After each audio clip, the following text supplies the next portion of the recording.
Please read the disclaimer. XRP holders, the roller coaster continues. Whoa. The uncertainty, the roller coaster, the ups and downs of the markets continue. The uncertainty is at peak once again today, and XRP and the crypto market is selling off. Plus, Rave DAO took a big dive, something that we were expecting. We'll talk about that as well. All I ask from you is that you give me a beautiful smile to send out those good vibes. Smishity smash that like button. If you don't smash the like button, I'm not letting you off the roller coaster. Whoa. Okay, I think that's enough of that. Currently, XRP is sitting at $1.43. You can see that XRP experienced a sell-off here around 11 a.m. my time. It was not just XRP, but it was the whole crypto market that was sold off here.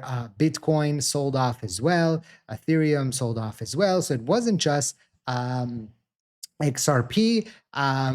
Rave DAO is down 70%. We'll talk about why in just a second. But as you can see, I drew the very beautiful picture, if you've been watching the channel, that we would potentially see a run up and then a sell off.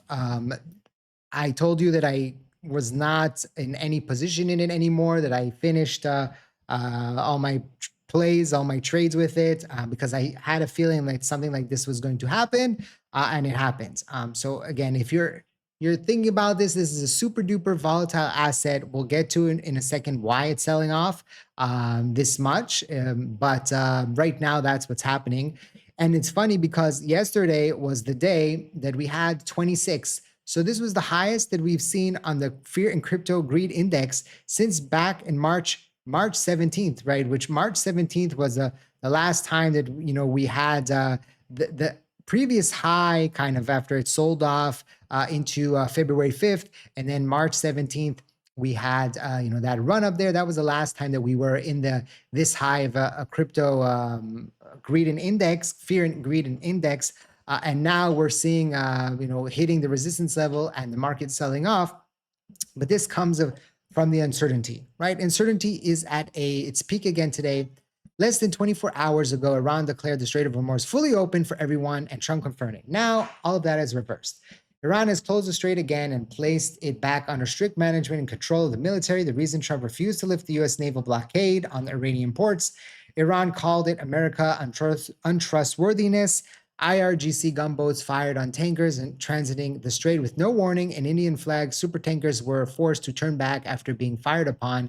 Iran has not agreed for the next round of peace talks. The U.S. naval blockade remains in full force. 21 ships have been turned back from Iranian ports since Monday. Iran says it will not hand over enriched uranium. The ceasefire expires on Wednesday, and Trump said if no deal is reached, we'll have to start dropping the bees again. All of this is happening while markets are closed over the weekend, except volatility on Monday.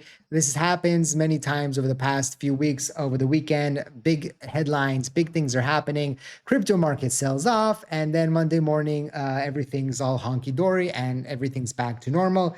But this week is kind of different because of the Wednesday, a deadline there, and we'll see. We'll see what's going to happen. If we go back, you can see that U.S. military is preparing to board Iranian-linked oil tankers and seize commercial ships in international waters, according to the Wall Street Journal.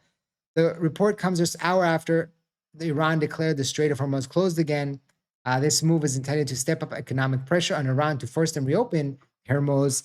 The U.S. says its blockade will actively pursue any Iranian-flagged vessels or any vessels attempting to provide material support for Iran.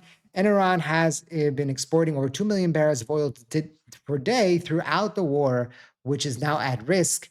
And this whole situation has the president saying that's them shutting down the Hormuz again. Iran cannot blackmail us, he says. Trump says he will have some information by the end of the day. So all of this is putting pressure on the potential ceasefire, the potential peace deal. And of course, this is creating fear in the market, creating a little bit sell-off. When there's uncertainty, when there's fear, people have a tendency to sell off, right? Now, before we continue, I just want to remind you that this video is for educational purposes, for entertainment purposes only, not financial advice. Always do your own due diligence before you decide to invest. Also, remember that I will never contact you on social media asking to sign up to anything or to send me anything. Those are scammers, those are imposters. Please be very careful out there, okay? I just got a message on one of the social media platforms for someone that used to work with me, and there was a link to something. We haven't talked in like 5, 6 years.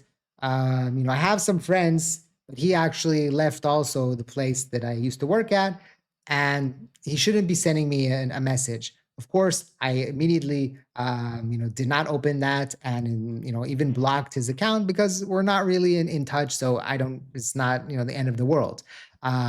So just be very careful out there. There's a lot of shenanigans. People are getting, their wallets drained. They're getting their social media accounts hacked, and so just be very careful out there. Okay. So now let's get back to just Rave, because I think we should get a little bit of an explanation of what's happening there. You can see it started around. You could say that the high was around here at 26. Now it's even under 6 already. It's continuing to drop. And this comes on the Zach XBT tweeting out after the Rave DAO from already April 14th said they observe heightened market volatility. We encourage all users to remain mindful of the association risk and exercise caution, particularly when using levered options.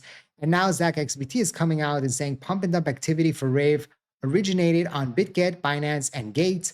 Call to action to both Binance and BitGet to get together and launch internal investigation, offboarding the responsible actors, offering up to $10,000 bounty from his personal funds for whistleblowers to come forward privately to share evidence about parties involved.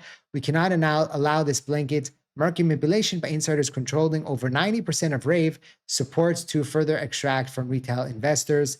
And was a tweet here that 95.3% is controlled by Rave team itself. One entity all linked on-chain. 3% is held by users on BitGet, likely also insiders, and 0.34 is held by users on Gate.